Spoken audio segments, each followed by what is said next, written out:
Hello, my dear friends. One of the biggest problems of this world is we are having scarcity of water. Even in Europe, in Germany, we had in the last couple of years very less rain. It is a big problem for the future. Although the land is so fertile and the land is so green, and everywhere you can see wonderful plants and trees and flowers, and all the same the meteorologists say that we had very less rain in the last years. When I'm saying like this, what about countries like India or other countries in Asia or the countries in Africa? That means it's the biggest problem, my dear friends, that we don't have enough water. I will not wonder if we have the third World War just because of water. And many countries, especially poor countries, they sell water to international corporates, and the normal people do not get good drinking water. This is the biggest problem, my dear friends. Yes, it is a very difficult problem, and this is also the problem which we are seeing on this third Sunday of Lent in the Gospel and also in the first reading. The first reading, the Israelites are coming with Moses, and they are coming through the desert, and they are getting really thirst, and unfortunately they are not getting any water, and they are grumbling and they are shouting at Moses that we have come here and we are going to die because of the thirst. At the end, God is showing for the people of Israel, and Moses should hit a stone, and from that the water comes. It is not a magic, but at least we can see from the biblical point of view that God is really for his own people.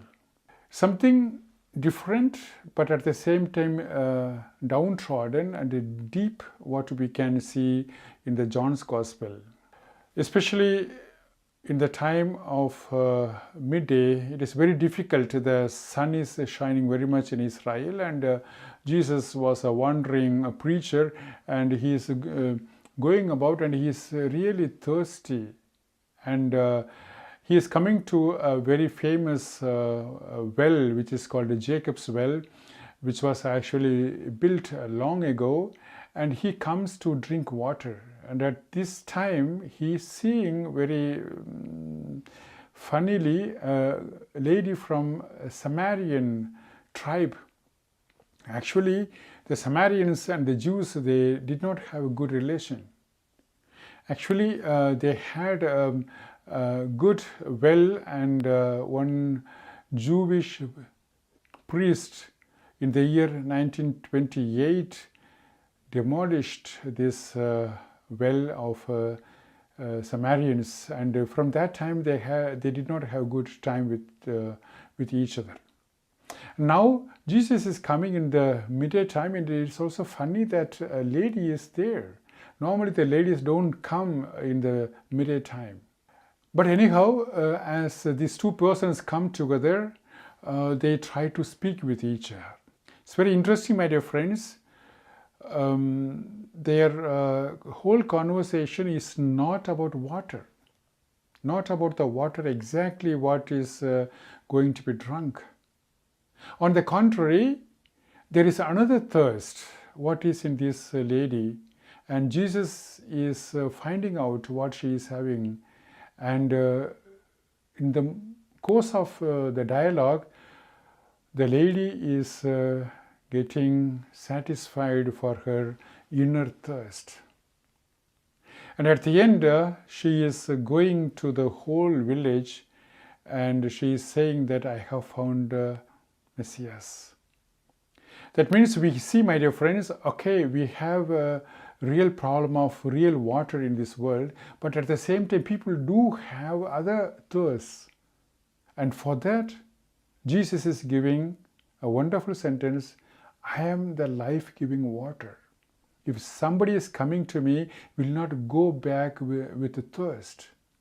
This is the word of Jesus Christ, my dear friends. In the time of Lent, we can also ask ourselves, which kind of thirst do I have? Of course, we are fighting in our life for many things. Especially, we have very, very difficult problems in this world, in our society. But at the same time, we have to ask ourselves innerly, what is really my problem? What is really my thirst?